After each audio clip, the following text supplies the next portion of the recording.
Republicans, particularly those who have closely aligned themselves with Trump and his administration, seem to understand on some level that the train that they are on is about to crash.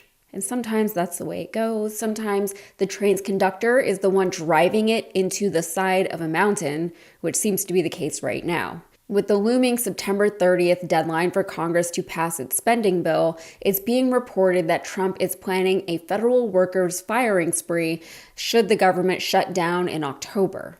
In a memo from the Office of Management and Budget obtained by Politico, the OMB says instead of just furloughing government workers during the shutdown, which is what usually happens, they might just get rid of people altogether. The memo says programs that did not benefit from an infusion of mandatory appropriations will bear the brunt of a shutdown, and we must continue our planning efforts in the event Democrats decide to shut down the government.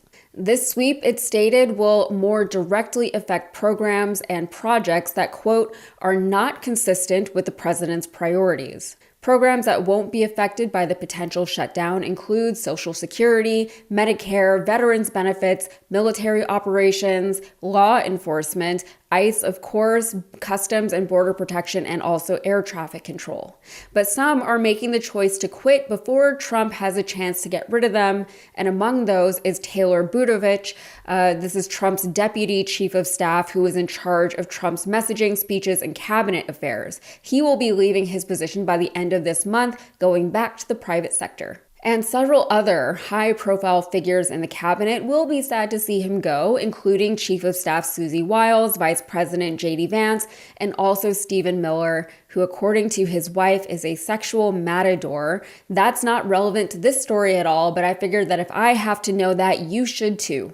I'm not sorry. Budovich is certainly not the first one to walk from this administration. I do want to clarify that there are plenty of reasons for people to leave a job, even a job that they like. So I don't want to over-speculate that these ex-staffers have suddenly either grown a conscience or have become increasingly fearful of some kind of karmic retribution eventually finding them. However, the thought that those on the inside see and understand the impending wreckage better than those of us on the outside looking in is slightly encouraging, dare I say comforting. For instance, Alex Pfeiffer, another one of Trump's top communication staffers, left earlier this month after roughly 9 months in his role. The DOJ Chief of Staff, Chad Mizell, he has decided to return to Florida. Mizell was a close ally to Stephen Miller and Attorney General Pam Bondi, and he was in his role for about 10 months. And Mike Waltz left his position as National Security Advisor following Signalgate. He now serves not just as the fall guy for Signalgate, but also as a U.S. ambassador to the UN. Speaking of the UN, Trump is busy. He can't seem to be bothered with most of the things bothering the American people these days because he's busy looking out for himself. He is now looking into escalator-gate.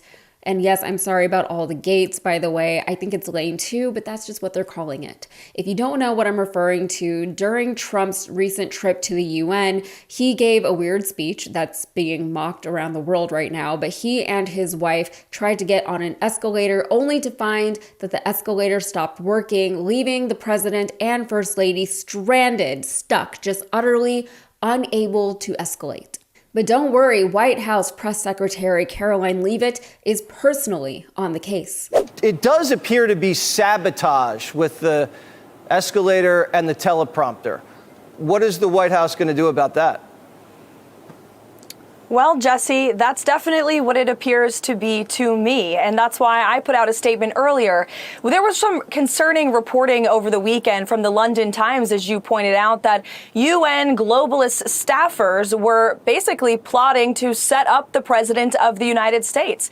And first it was the escalator, then it was the teleprompter, and then Katie Pavlich from Town Hall, who we offered a seat in the press pool to cover the president's historic speech today, noticed that the audio inside of the room was much lower and different for the president of the United States than the previous speaker. So when you put all of this together, it doesn't look like a coincidence to me. And I know that we have people, including the United States Secret Service, who are looking into this to try to get to the bottom of it. And if we find that these were UN staffers who were purposefully trying to literally trip up the president and the first lady of the United States, well, there better be accountability for those people. And I will personally see to it, Jesse. Good. All of this only contributes to the complete, undeniable unseriousness of this administration. I honestly don't understand how anyone could look at this president with any kind of respect or admiration, because he is so obviously narcissistic, which is the absolute worst trait you can have as a leader.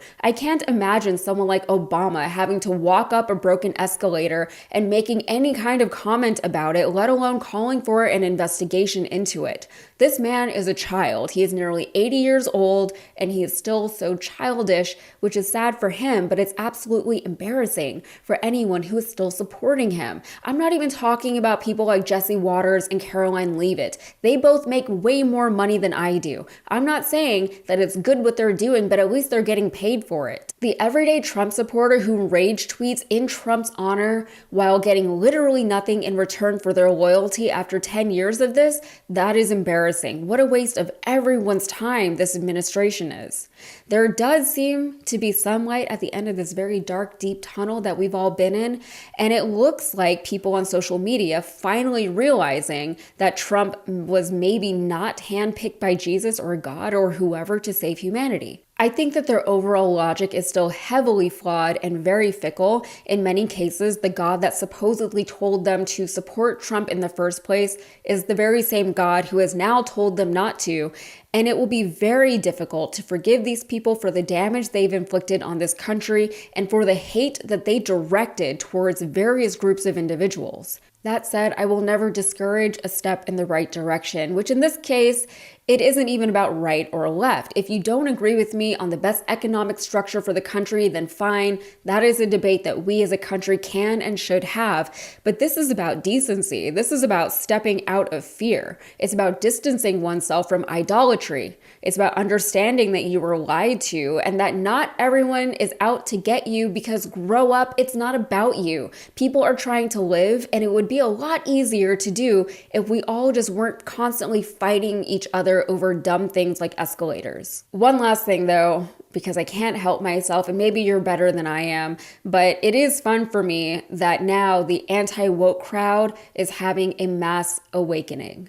Let's see if it sticks though. All right, that's it for me. If you got anything out of this, please like the video and subscribe to the channel for more. Thanks. Hey, it's Yasmin Khan. Thank you so much for watching. If you're into what we're doing here, please hit that like button. It really, really helps.